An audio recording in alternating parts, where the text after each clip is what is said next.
Sunday ആയിട്ട് അമ്പലത്തിൽ പോകാമെന്ന് പറഞ്ഞ ഫ്രണ്ട് വിളിച്ചപ്പോൾ അവളുടെ കൂടെ തൃശ്ശൂർ പെരിങ്ങോട്ടുകര ആവണങ്ങാട്ട് അമ്പലത്തിലേക്ക് ഇങ്ങനെ പോയിക്കൊണ്ടിരിക്കുകയാണ്. അവിടെ അമ്പലത്തിൻ്റെ മുമ്പിലെ വഴികളാണ് ഇതൊക്കെ. പണ്ട് ഞാൻ ഗൾഫ് എന്ന് പറയുമ്പോൾ ഗൾഫ് രാജ്യങ്ങളിലാണല്ലോ ഇങ്ങനെ റോഡിൻ്റെ കുറുകെ അല്ലെങ്കിൽ നടുക്ക് കൂടെ എന്താ പറയുക ഈ ലൈറ്റും കാര്യങ്ങളൊക്കെ. ഞാൻ അന്നിട്ടാ കുഞ്ഞു മനസ്സിൽ എനിക്ക് അതൊക്കെയായിരുന്നു ചിന്ത.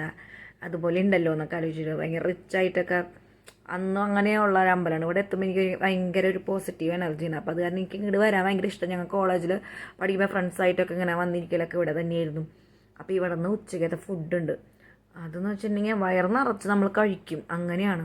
അപ്പോൾ ഇന്നത്തെ ദിവസം അവിടെ പഴം ഉണ്ടായിരുന്നു. അപ്പോൾ അത്യാവശ്യം ഒരു 3-4 പഴമൊക്കെ എടുത്തിട്ട് ഞാനും അതേ തിരിച്ച് നടക്കണം. ഞാൻ ഉള്ളിലുള്ള വീഡിയോസൊന്നും എടുത്തില്ല. എന്താണെന്ന് വെച്ചിട്ടുണ്ടെങ്കിൽ അവിടെ അത് റെസ്ട്രിക്ഷൻസ് ഉണ്ടെങ്കിലോ എന്ന് വെച്ചിട്ട് ഞാൻ എടുത്തില്ല. പിന്നെ നമുക്ക് ഇങ്ങനെ വീഡിയോ എടുക്കാൻ നിൽക്കുമ്പോൾ നമുക്ക് നല്ല രീതിയിൽ തൊഴാനൊന്നും പറ്റില്ല.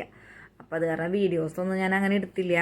അപ്പോൾ തിരിച്ച് ഞങ്ങളത് ഇങ്ങനെ നടന്നുകൊണ്ടിരിക്കുകയാണ്. പെട്ടെന്ന് തന്നെ തൊഴുത് ഇറങ്ങാൻ പറ്റി. നല്ല തിരക്കൊക്കെ ഉണ്ടെങ്കിൽ നമുക്കങ്ങനെ ക്യൂ നിന്നിട്ട് ഉള്ള പ്രശ്നമൊന്നുമില്ല. വേഗം വേഗം നമുക്ക് തൊഴുത് മാറാം. അപ്പോൾ അവിടെ ഞങ്ങൾ ഇതൊക്കെ മുമ്പൊക്കെ പോകുമ്പോൾ ഇവിടെ ഇങ്ങനെ ഒരു പറമ്പ് പോലെ കിടക്കാറ് തരിച്ചായിട്ട്. പക്ഷെ ഇന്ന് പോയപ്പോൾ അത്യാവശ്യം വെള്ളക്കെട്ടൊക്കെ ആയിട്ട് ഇങ്ങനെ കിടക്കണുണ്ട്. അപ്പോൾ ഇങ്ങനെ വന്ന് നോക്കിയതാണ് അറ്റത്തങ്ങാണ്ട് ഇങ്ങനെ ആമ്പലൊക്കെ ഉണ്ടായിരുന്നു, പിങ്ക് കളറിലുള്ള ആമ്പൽ. അപ്പോൾ അതിങ്ങ് നോക്കി ഇങ്ങനെ നിന്നതാണ്. അത് കഴിഞ്ഞിട്ട് അവിടെ അടുത്ത് തന്നെയാണ് പെരിങ്ങോട്ടുകര ദേവസ്ഥാനം എന്ന് പറയും. അവിടെയും വിഷ്ണുമായയുടെ അമ്പലം തന്നെയാണ്. ഈ ഒരു ഏരിയ എന്ന് പറയുമ്പോൾ തന്നെ ഒരു വിഷ്ണുമായ സ്വാമിയുടെ അമ്പലങ്ങളാണ്. ഒരു 3ഓളം അമ്പലങ്ങളുണ്ട്. അപ്പോൾ അതിലിപ്പോൾ നേരത്തെ പോയതൊരു അമ്പലം, ഇത് 2ാമത്തെ അമ്പലം. അപ്പോൾ ഇവിടെ നല്ല കൊത്തുപണികളൊക്കെ ചെയ്തിട്ട് ഇങ്ങനെ കുറേ ശില്പങ്ങളൊക്കെ ഒരുപാടുണ്ട്. അപ്പോൾ ഈ അമ്പലത്തിൻ്റെ ഓപ്പോസിറ്റുള്ളൊരു ഭാഗമാണിത്. അപ്പോൾ ഇവിടെ ഒന്ന് ജസ്റ്റ് കയറി നോക്കാമെന്ന് വെച്ചാൽ എന്തായാലും ഇവിടെ വരെ വന്നല്ലേ ഇവിടെ കൂടി കയറാമെന്ന് വെച്ചിട്ട് ഞങ്ങൾ ഒരു ഏകദേശം ഞങ്ങൾ രണ്ടുപേരും ഇറങ്ങിയപ്പോൾ ഒരു 7:30 ഇറങ്ങിയതാണ്. ഇവിടെ എത്തിയപ്പോൾ 8:30 ഉണ്ടായിരുന്നു. ഒരു 9 മണി ആ ഒരു സമയമാണ് ഇത്. നല്ല വെയിലുണ്ടായിരുന്നു. അപ്പോൾ തിരിച്ചതേ ഓപ്പോസിറ്റുള്ള അമ്പലത്തേക്ക് ഇങ്ങനെ പോയിക്കൊണ്ടിരിക്കുകയാണ്. ഇവിടെ എത്തുമ്പോൾ നമ്മളേതൊരു ദേവലോകത്തെത്തിയ പോലെയാണ്. കാരണം വെച്ചാൽ സ്വർണം കൊണ്ട് പൂശിയ ഒരു അമ്പലമാണ്. മൊത്തം ലൈറ്റും അറേഞ്ച്മെൻറ്റ്സൊക്കെ ആയിട്ട് ഭയങ്കര ലക്ഷറി ആയിട്ടുള്ളൊരു അമ്പലം.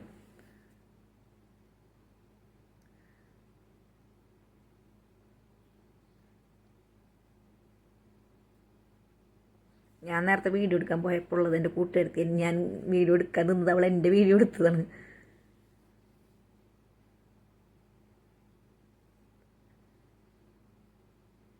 അതിൻ്റെ ഉള്ളിലൊരു ഡമ്മി ആയിട്ടുള്ളൊരു ആനേനെ കണ്ടു കേട്ടോ. ഞാൻ ആദ്യവട്ടം കണ്ടപ്പോൾ ഞാൻ വിചാരിച്ചു ഒറിജിനലാന്നാ. കാരണം അതിങ്ങനെ ചെവിയൊക്കെ കാട്ടണപ്പോൾ ഒറ്റ നോട്ടത്തിൽ എനിക്കത് ഒറിജിനലാന്ന് ഞാൻ വിചാരിച്ചത്. പക്ഷേ അത് ഒറിജിനലായിരുന്നില്ല, ഡമ്മി ആയിരുന്നു.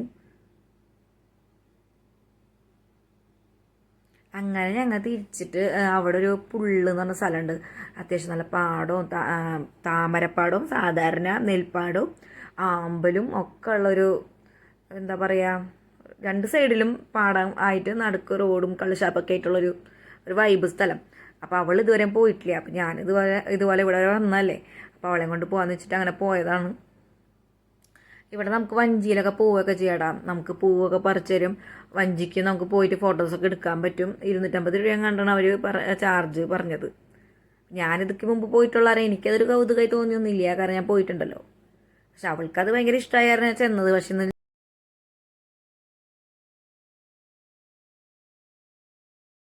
പൂജയ്ക്ക് വേണ്ടിയിട്ടുള്ള പൂക്കളാണ് അവിടെ കൃഷി ചെയ്യുന്നത്. മറ്റേ ഭാഗത്താണെന്നുണ്ടെങ്കിൽ നമുക്ക് സേവ് ദ ഡേറ്റ് എടുക്കാനും എന്താ പറയുക ഈ താമരയുടെ ഇടയിലൊക്കെ നമുക്ക് വഞ്ചിക്കൊക്കെ പോകാനുള്ള സൗകര്യം അപ്പുറത്തെ സൈഡിലുണ്ട്. അതിൻ്റെ അപ്പുറത്തായിട്ട് വെള്ളാമ്പലുകൾ നല്ലപോലെ ഇതുപോലെ ഉണ്ടായിട്ട് നിൽക്കുന്നുണ്ട്. അതിൻ്റെ അപ്പുറത്ത് ഈ മലരിക്കലിലൊക്കെ നമ്മൾ കണ്ടിട്ടില്ലേ പിങ്ക് ആമ്പൽ, അത് ഇതുപോലെ അത്യാവശ്യം നല്ലൊരു ഏരിയയിലേക്ക് ഇങ്ങനെ സ്പ്രെഡ് ചെയ്ത് വരുന്നുണ്ട്. അപ്പോൾ ഇനി കുറച്ചുകൂടിയും കാലം കഴിഞ്ഞിട്ടുണ്ടെങ്കിൽ നമുക്ക് ദൂരേക്കൊന്നും പോകേണ്ടി വരില്ല. നമ്മൾ തൃശ്ശൂർക്കാർക്ക് ഇവിടെ പോയാൽ മതിയായിരിക്കും ആ ഒരു ആമ്പലിൻ്റെ ഇടയിൽ നിന്ന് പിക്കൊക്കെ എടുക്കാനായിട്ട്.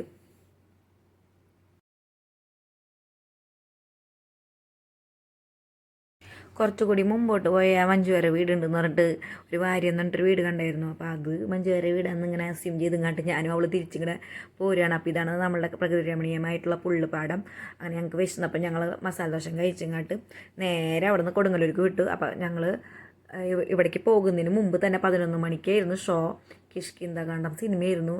ARM ഓൾറെഡി കണ്ട കാരണം കിഷ്കിന്ധാകാന്ഡം കാണണമെന്നുണ്ട് എല്ലാവരും നല്ലതാണെന്നൊക്കെ പറയണ്ടായിരുന്നല്ലോ. അപ്പോൾ അത് കാരണം അത് കാണാമെന്ന് വെച്ചിട്ടാണ് അതിന് വേണ്ടിയിട്ട് ടിക്കറ്റ് എടുത്തിട്ടുണ്ടായിരുന്നത്. അപ്പോൾ കറക്റ്റ് ഞങ്ങൾ 11 മണിക്കാണ് ഇവിടെ എത്തുന്നത്. ഷോ 11 മണിക്കും.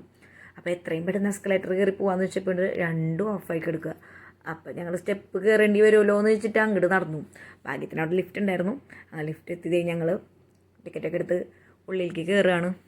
പിന്നെ ഇൻ്റർവെൽ ആയപ്പോൾ വീണ്ടും ഇറങ്ങി പെപ്സിയും പോപ്കോണൊക്കെ മേടിച്ച് വീണ്ടും പോവുകയാണ്. സിനിമ വലിയ കുഴപ്പമുണ്ടായിരുന്നില്ല. അങ്ങനെ ഉച്ചയായല്ലോ, നല്ല വിശക്കണ കാരണം വീനസിൽ പോയിട്ട് ഫ്രൈഡ് റൈസും ചില്ലി ചിക്കനും ഓർഡർ ചെയ്തിട്ട് തിരിച്ച് വീട്ടിലേക്ക് പോവാണ്.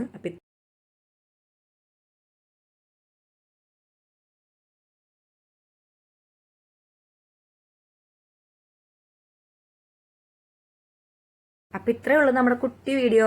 ടാറ്റാ.